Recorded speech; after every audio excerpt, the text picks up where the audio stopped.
The world's a dangerous place. Get the industry's original and most trusted laser sighting system from Crimson Trace. A laser and light systems will enhance your effectiveness and help keep you and your family out of harm's way. Lock and load. It's time to load up on some intellectual ammunition with Tom Gresham's Gun Talk. It doesn't matter if you learn to shoot with Daniel Boone or you're brand new. You're welcome here. This is the original national talk show about guns, and Tom Gresham is your guide through the maze of ballistics and politics. So grab your phone and call in right now, 866-825-5486, or just dial 1-TOM-TALK-GUN. Now, here's Tom.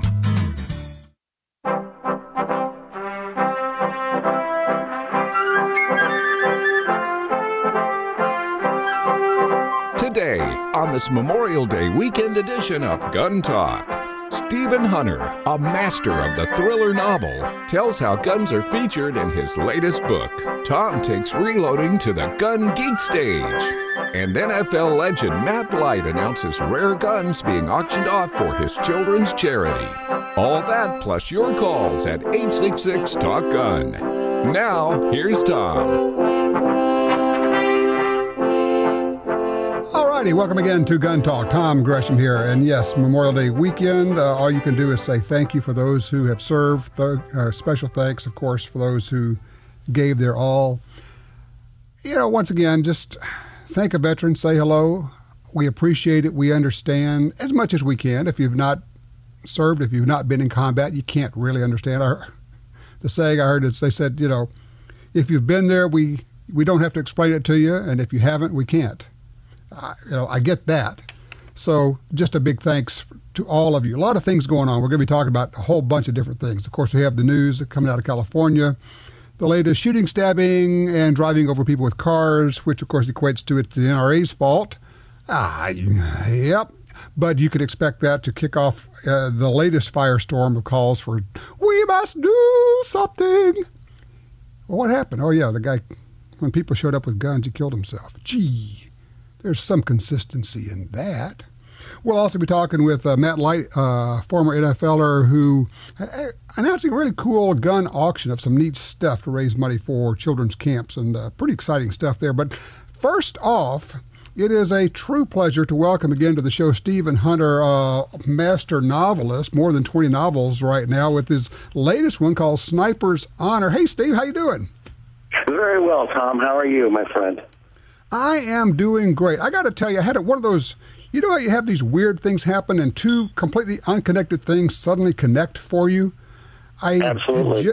I had just finished reading your latest novel, Sniper's Honor, and then a few days later, like 2 days ago, I pick up this book that's been sitting here for probably a year or two. I just haven't read it. It's called The 21st Century Sniper, A Complete Practical Guide, and I'm learning all about sniping and then the history of it. What do I see here but a picture of Ludmila Pavlichenko? And I'm thinking, wait a minute, where do I know that name? And then, wait, that's the woman in Steve's novel. Well, it's very close to the woman in my novel.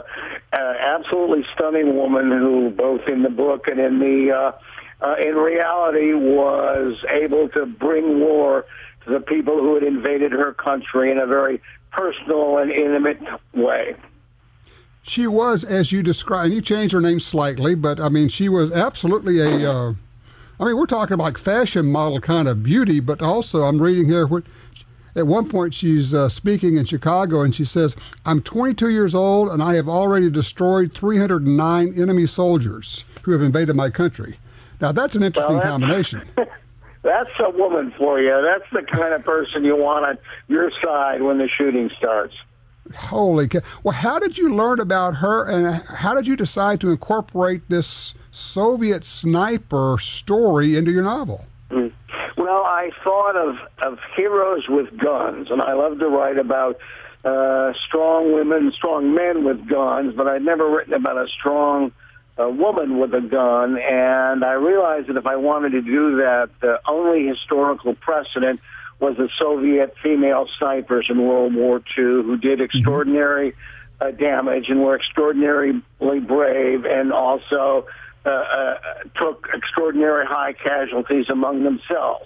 And so I tried to put together a story for Bob Lee Swagger in which he would investigate what happened to a particular Soviet woman sniper, and the novel fluctuates. It varies its concentration from the present day to July and August of 1944 in Ukraine, when the Russians, when the Germans were just pulling out and the Soviets were just pulling in. You obviously did a lot of research on this, because you've got what's going on in Russia, in Germany, in the Balkans, and also, of course, fast forwarding it. Did you actually go over to that area as part of your research? I actually did go to Ukraine. I went to Ukraine before Ukraine was a world hotspot, and I found a wonderful, if underdeveloped country. It reminded me very much of the Wisconsin Dells in about 1956. You could see that it was gearing up to become a tourist mecca. You could see that it very much wants to turn its destiny and its culture towards the West. You can see it loves being free of Russian domination. Of course, all this was a year ago, and we know what's going on now. But I found it vibrant, exciting, a little rustic. You don't want to drive too far on those roads because your heart will end up where your mouth is. They're very bad roads, but it was nevertheless a very stimulating and provocative trip, and I enjoyed every second of it. One of the things that I find in your novels, and I'm a big fan. I mean, all the way back to, I guess, was The Master Sniper your first? Absolutely, 1980. Yeah, I mean, I remember reading that on the train going from Frederick, Maryland, into D.C. each day. Read that one, then it kind of just got me started on reading your novels. You feature, of course, brave, exciting, bold heroes, Bob Lee Swagger being, of course, the prototype for all of that. But at the same time, you also feature firearms as kind of the sub-hero throughout all of these stories, it seems like. What motivates that? Well, I am a gun guy. I was a gun guy from childhood on. I've been a gun guy for 67 of my 68 years, just about. And I love movies that featured guns. What I find is that guns provoke my imagination. Show me a pencil or a ballet slipper or a piano, and I couldn't write a story about it. But show me a gun, anywhere, and suddenly my mind begins to work, and I see possibilities, I see characters, I see situations. And so the trick of my career has been to pretty much find guns that sort of reflected into areas that I found very, very interesting. And I've actually thought of some of my books in terms of the guns that inspired them. Hot Springs is my Thompson submachine gun book. Point of Impact is my sniper rifle book. Pale Horse Coming. Yeah.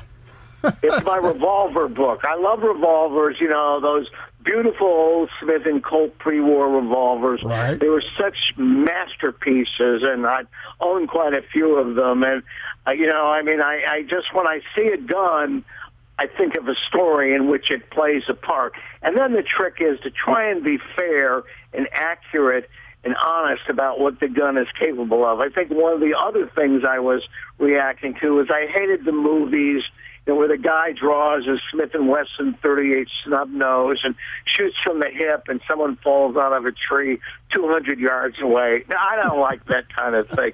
So I tried to make the shooting real. I looked very carefully at gunfights and what really happens in gunfights.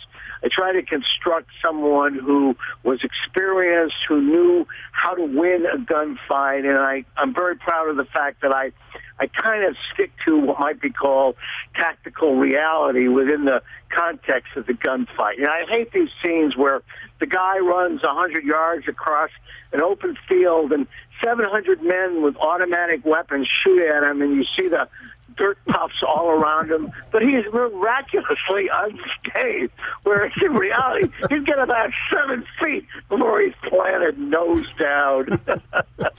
Well, in Sniper's Honor, your latest book, it's very much about the Mosin Nagant. And I'm just wondering, there seems to be a lot of interest in that rifle. A lot of them have been brought into the U.S. over the last few years. Were you kind of watching this growing interest in that rifle? Did that have any part in this?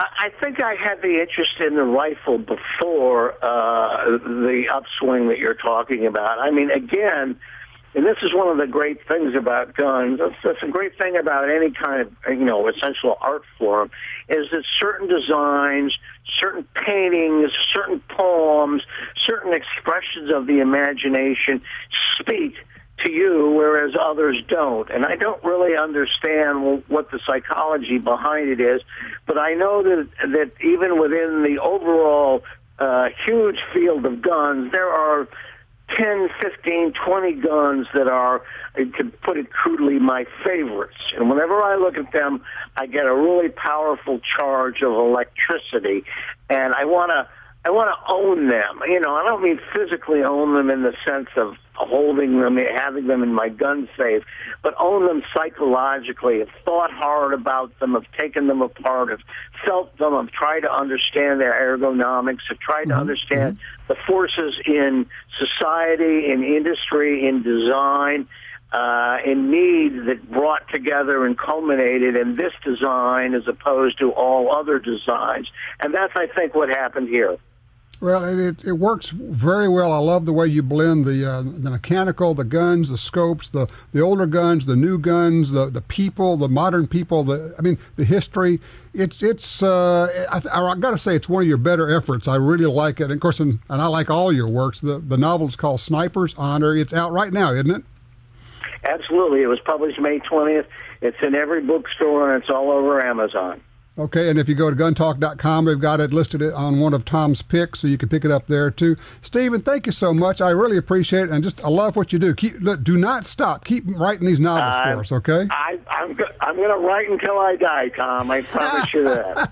I love it. All right, you take care, my friend. We'll talk with you later.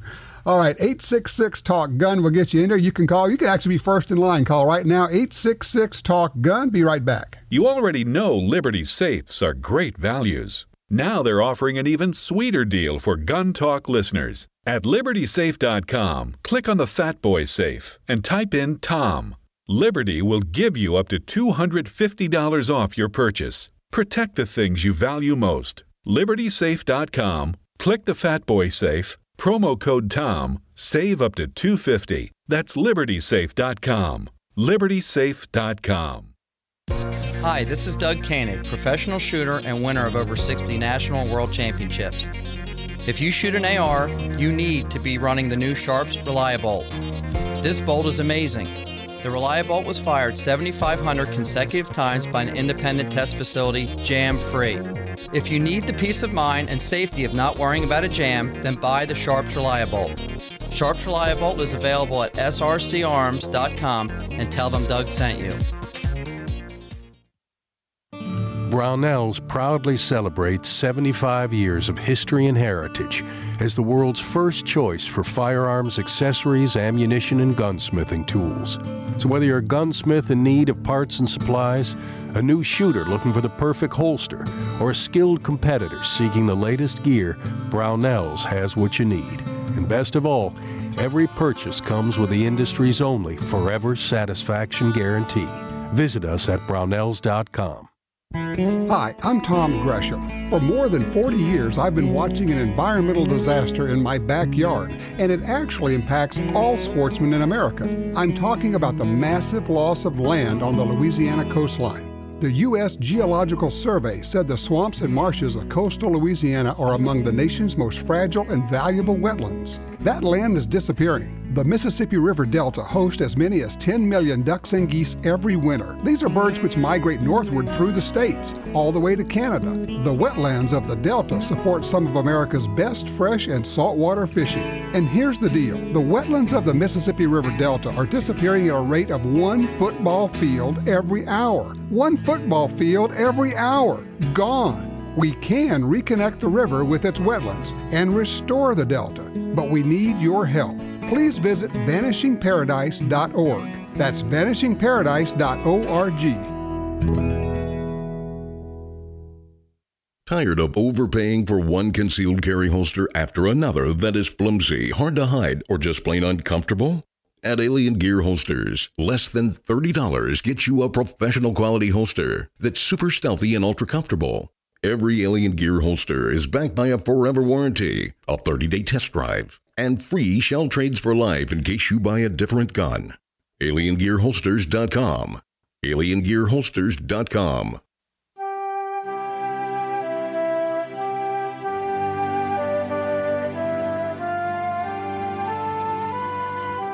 Celebrating Memorial Day weekend as we remember our fallen heroes who have died defending our freedom.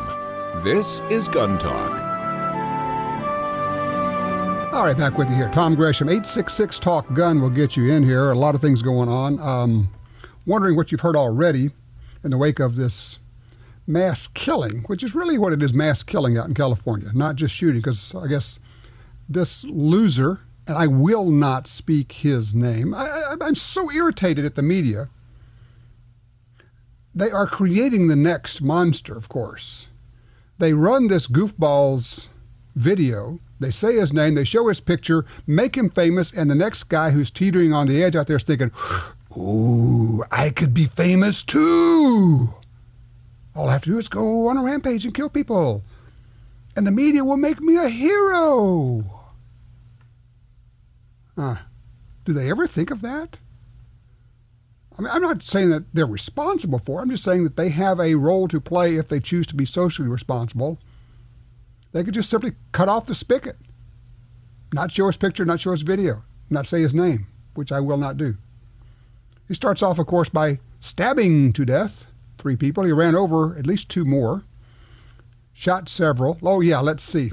How are the gun banners going to go with this one? They're going to call for universal background check. Oh, but wait, he passed background checks, darn. Okay, we're going to have magazine limits. Oh, but wait.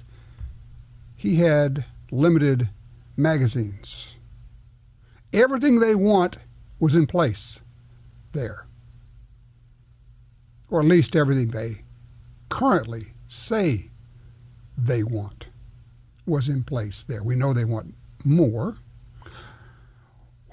Maybe everybody who owns a gun should undergo a psychological examination. That would be it.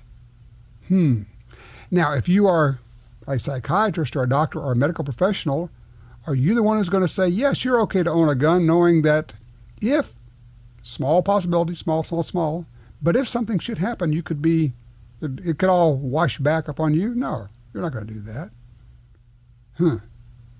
Interesting. Well, we'll talk a little bit more about that. I'm just wondering what you're hearing, what your first thoughts were, and do you think, and here's the real question, do you think this will play into the upcoming session of Congress and the midterm elections? And if so, how do you think it's going to play? 866-TALK-GUN will get you in here. Chris is on line 3 out of California. Hello, Chris.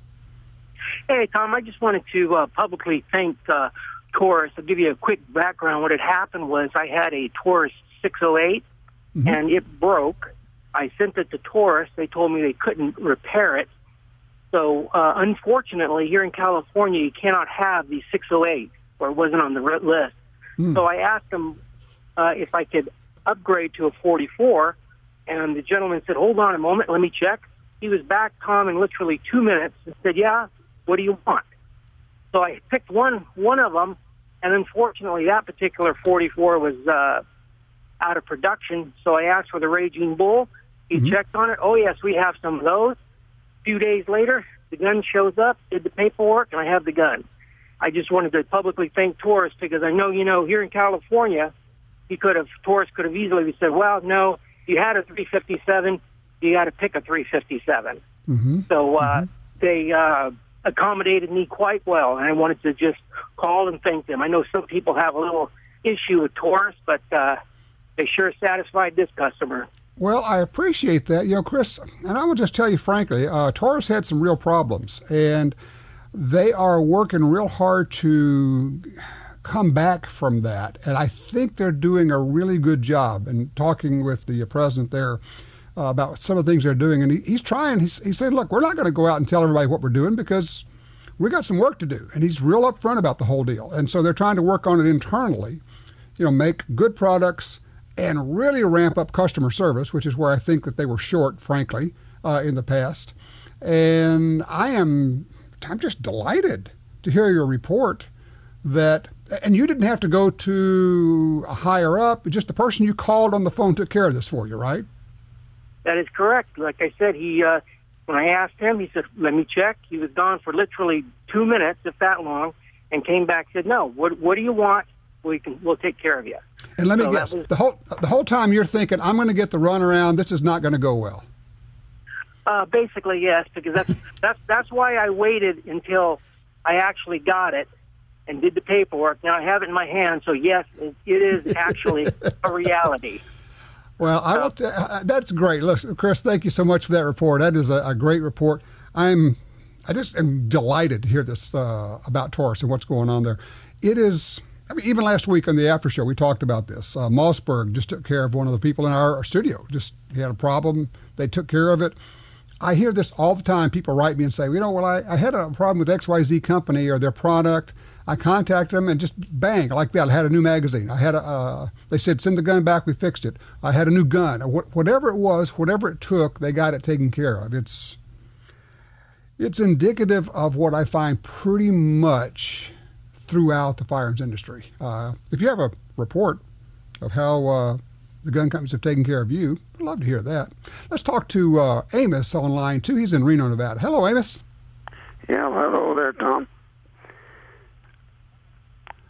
Amos, we got 1 minute. You got to go fast. Okay. I haven't been able to connect with you for quite a while, but around Christmas time or something, you mentioned that there was a gentleman making replicas of the Winchester Model 88. He is going to. He has not released them yet, so I'm not allowed to talk about who it is. Oh, it's still not in public yet. Right, correct. As soon as it's out and as soon as he says I can talk about it, I will do that. He's doing the 88, and I hear he's going to do the Model 100 Winchester, which is very cool. It's one of the sleekest, coolest looking semi-autos. It's actually, believe it or not, I killed my first deer at age 11 with a 308 semi-auto. Ooh, 308, yes. And semi-auto. Ooh, evil, terrible. Except I was 11, and it's a good deer cartridge. 866 Talk Gun. What are you hearing? What are people saying? What did you buy recently? Have you taken your family, friends, and kids shooting lately? You're listening to Tom Gresham's Gun Talk, and we'll be right back.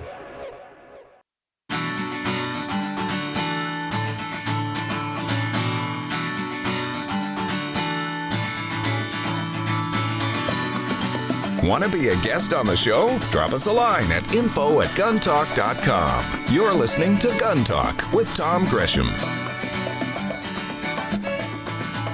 Our number here, 866-TALK-GUN, 866-825-5486. We have, of course, email works, tom@guntalk.com. Over on Twitter, I'm at guntalk. We have, of course, the giveaway. We are giving away a very cool Smith & Wesson revolver. Go to guntalk.com/win. This is your last opportunity. We're going to be giving that thing away in just a couple of days. Guntalk.com/win to enter for a chance to win a very cool 44 Magnum Smith & Wesson revolver. Take a look at it. You'll see the picture of it when you go there. The rampage out in California, where this young nutcase loser stabs 3 people to death, runs over a couple of them in his car, and then shoots several of them. Didn't take very long. Here's, I understand the anguish, the heartbreak, the horror of a father who has lost his son. Here's the father of one of the victims of this madman.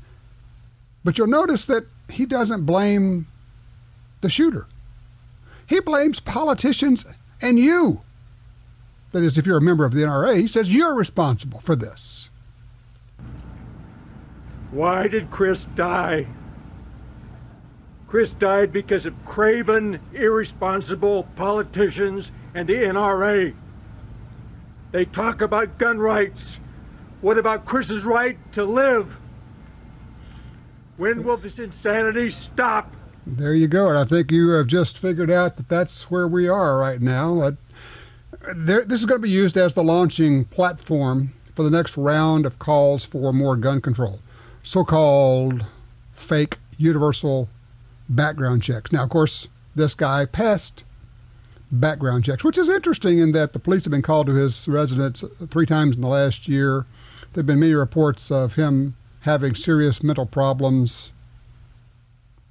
We do have challenges, to say the least, with how the mentally ill are handled in the United States.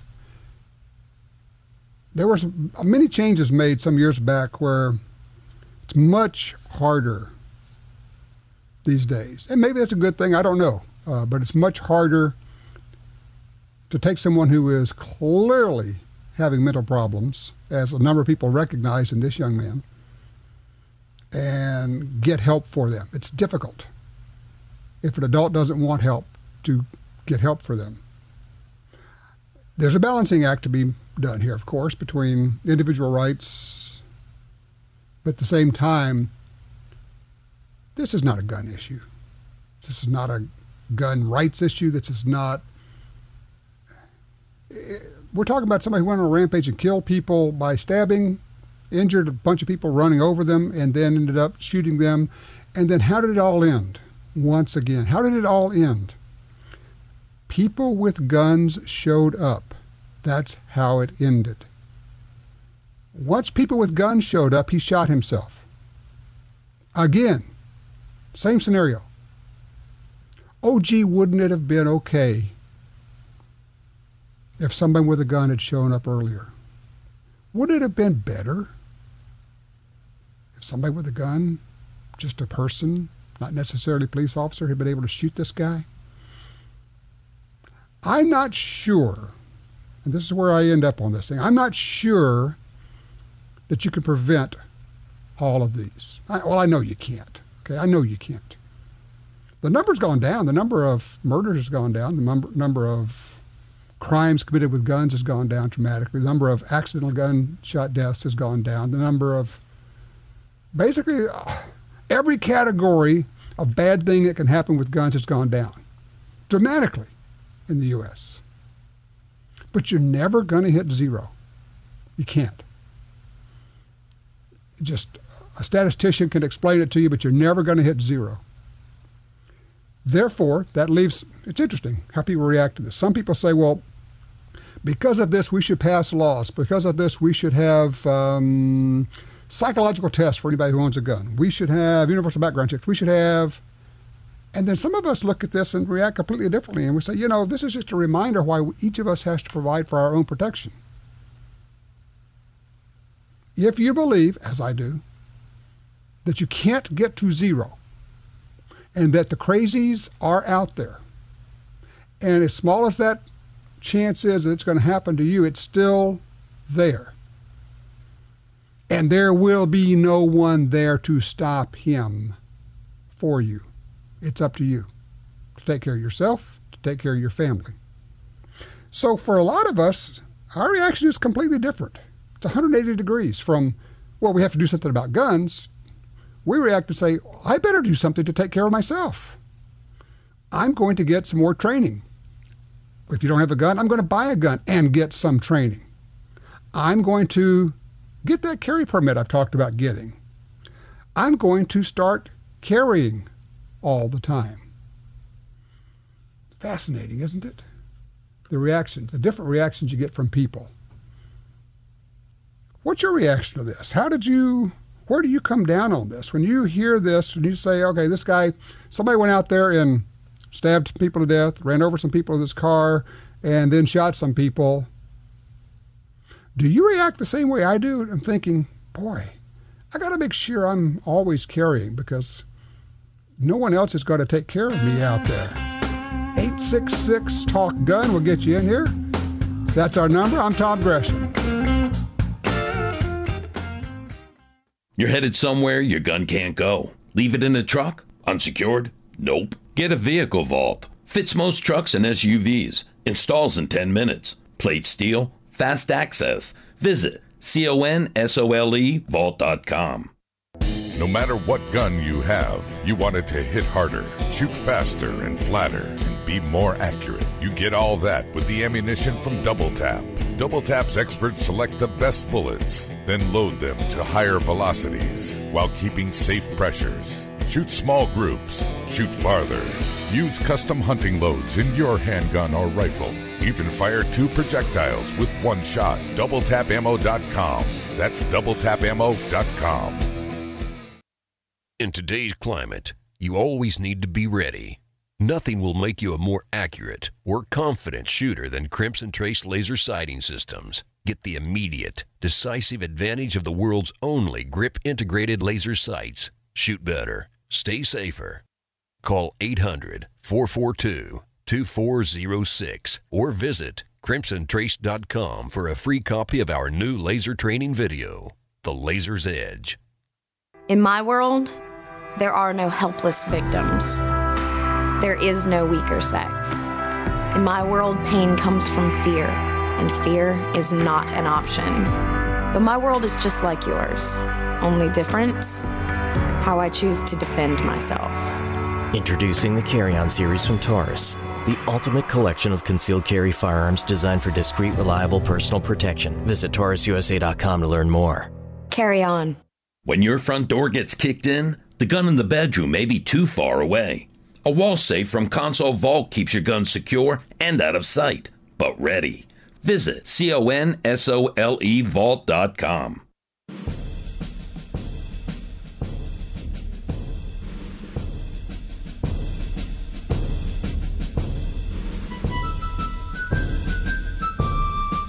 Gun Talk is paying tribute to those who have died defending our freedom in the USA. Now, more Gun Talk. All right, back with the 866-TALK-GUN will get you in here. Let's see here. I want to talk to Steen on line 3 out of Bossier. Hey, Steen, how doing? Doing great. Good. How can I help you? Great. A question. 756 by 51. Is that the same as a 308? 762, I think you're asking about. 762 by 51.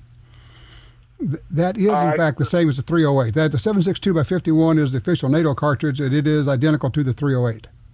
Well, I had some misfires shooting those in my 308, and I didn't know if it was because of the cartridges or because you couldn't interchange them.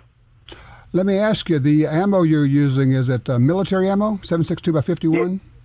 Yes, it was. There is a possibility that that ammo may have been loaded for machine guns, and it has tougher primers. You need more firing pin strike energy to fire them than you would with commercial primers, and so that may be what's going on. All right. Okay. All right. I sure appreciate it. A quick comment about the shooting there. The politicians, he's right, but for a different reason than why he's blaming them. I just, it's a sad situation. It really is. But as you said, the country has a problem with the way we deal with mentally challenged people. We don't deal with them. That's the problem. So, yeah, it's a good point. I like the way you put it. We don't deal with them. We leave them. And look, the reality is a lot of the folks who are homeless because of mental problems, and we used to have places to help them, and we, what do they call it, mainstreamed them. That's what it was. We mainstreamed them straight onto the streets. Yeah. Line 2, George is out of, New York, if I remember right. Hey, George. Hi there. How things going? Great show. Thank you, sir. You got yourself a Spencer? Yeah, karma smiled upon me, and I ended up getting a couple of guns, one of them being the 1865 Spencer. I showed it to a couple of people who were pretty knowledgeable. One person said it was a Civil War issue. The other person said it was after the Civil War because the rod you put in to hold the magazines in the tube was serrated, but it doesn't have the later ones had like a single lever, so you could, a little lever that would block it, so you could load one shot at a time. And it doesn't have that. You're trying to figure out what you got. Yeah, I know what I got, but I'm trying to nail it down. Actually, the gun is in pretty good condition. It actually has a little bit of original bluing on it, but unfortunately, where the serial number and the markings are supposed to be, because they're on the top, they're like pretty much all worn off, and you can't even see them. So, I've done the internet thing and can't find anybody. Is there any direction you can point me into as far as like an expert or let me give you something like that? I'll give you a couple places to go. On the internet, armscollectors.com. They have a section for the Spencer repeating rifle. It's armscollectors.com. You also can go to the Cody Firearms Museum in Cody, Wyoming. They have experts there that can check this kind of thing for you. Cody Firearms Museum. And I guess maybe the third place could be the NRA Museum. Jim Supika is the head of that, and so that might be a place. But I would start with the armscollectors.com and their page on Spencer repeating rifle, and then maybe go to Cody after that. And between all of those, I bet you can figure out what you're looking for. Okay, well, thanks a lot for the heads up. And, I got to say, Tex Mullis, who was a friend of mine when I was in high school in a high school band, unfortunately, he died in Vietnam, so we're remembering him today and tomorrow. Outstanding. That is the thing to do. The best way to honor them, remember them, lift a glass to them if you're so inclined, and say thanks. Look, there are folks who step forward and say, I will serve. Serving means putting your life on the line. Some of them actually end up having to cash in that chip. So appreciate the call, sir. Oh, this is a great story. Out of Baton Rouge, WAFB TV station. The headline is, let me make sure I get this right now, okay? Wearable security devices are a new way to keep or protect yourself. Wearable security devices are a new way to protect yourself. And it's bracelets and hair clips for women. And if you touch them a certain way, it sends a signal to people who can come to help you. This is the security device. And it's very interesting. The comments you get, you say, people say, well, it gives me a sense of security. Yes, it does. It doesn't give you security. And here's the thing you got to understand. It does nothing to add to your security, but it gives you a false sense of security. Now you can call people who will come and recover the body. That's what your cell phone does. But at the same time, I got to say, the whole idea of wearing a security device is a good idea. I wear one practically every day. I wear a personal security device. It doesn't depend on calling someone else to take care of the problem, because by the time they get there, it's over. For better or for worse, it's done. As we say down here in Louisiana, it's a gone pecan. Line 4, Mark's in Shreveport, Louisiana. Hello, Mark. Hey, good afternoon from the great state of Louisiana. How can we help you? Well, as I view it and as I heard it, there's really 3.5 weapons that have been used here. One was his car, another one was a knife, another one was a gun, and half of one was the internet because he posted his whatever online. Mm-hmm. So, what are they going to do? Pass laws to cancel it all out so no one gets hurt because any one of these problems is going to come up? Here's what they're going to do. They're going to say, okay, we're going to focus on guns because we own knives. We don't want to lose our knife ability. We own cars and vehicles. Oh, we don't want anything to infringe upon that. But we don't own guns, so we'll go after the gun because besides, that's kind of my badge of honor that I'm anti-gun. That makes me stand proud, stand tall. I can thump my chest around my other friends and say, I'm against the NRA. those cretins, those monsters, those evil people at the NRA. They're not doing anything. Just gives them some bragging rights. They're not going to give up their cars. They're not going to give up their knives. They want you to give up something. That's the way they always work. You don't have to agree with Tom to participate in the show. Call now with any of your concerns about guns, gun rights, or particular firearms, or suggestions for your shooting activity or personal protection. 1-866-825-5486. Gun Talk is coming right back.